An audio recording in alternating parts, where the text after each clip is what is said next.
to Metro Manila, the seat of government, the seat of glamour, bling, and unfortunately also the seat of the most atrocious corruption we've ever seen. Here's a pick-up line for aspiring leaders.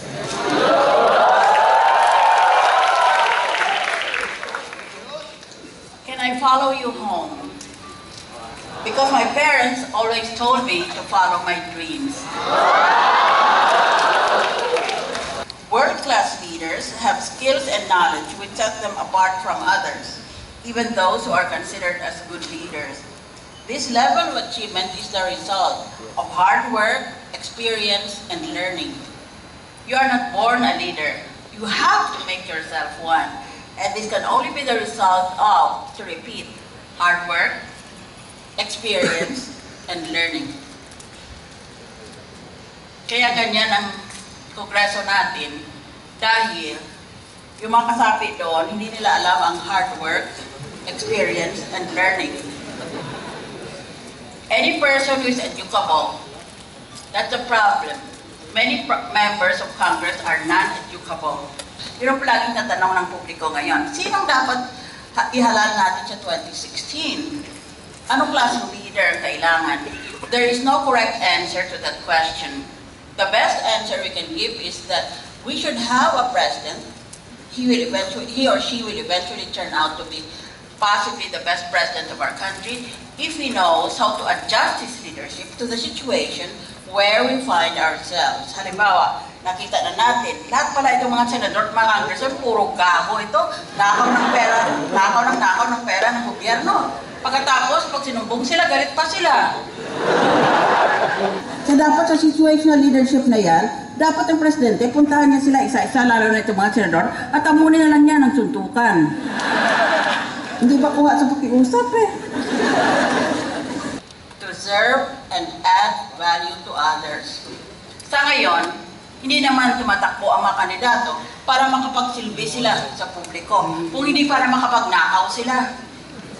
Kasi, una, kailangan marami kang pera para manalo ka. O di mangutang ka, kung may utang na loob ka. Pagkatapos, pag nasa pwesto ka na, di nakaw ka ng nakaw. Para mabayaran mo yung mga pinag-inutang mo at mabili mo ngayon ang mga botante sa susunod na halalan. It's a vicious cycle of corruption, corruption, corruption. Kaya dapat there should be an end to this cycle.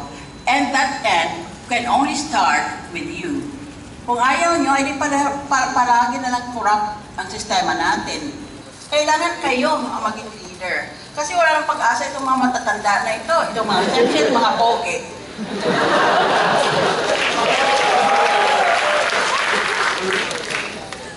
The Crimea event. Since you are potential leaders, and since I'm a student of international law, let us take this opportunity to discuss briefly what I will call the Crimea event. Crimea used to be part of the Ukraine, a country which is geographically adjacent to Russia, and where the local population speaks not Ukraine, but Russian. In a recent referendum, where 83% of the Crimeans turned out, 97% of the Crimeans reportedly voted to leave Ukraine and to join Russia. The government of Ukraine protests the referendum as violative of international law. May Russia, merong Ukraine, merong Crimea dito malapit sa Russia. In fact, ang Crimea, ang salita nila, hindi Ukraine language, kung hindi Russian. Most often in media, the Crimea event is discussed in the light of the previous Kosovo event. Naalala niyo ang Kosovo? Don't bother if you don't remember it. Many people don't remember it, especially the members of the Senate.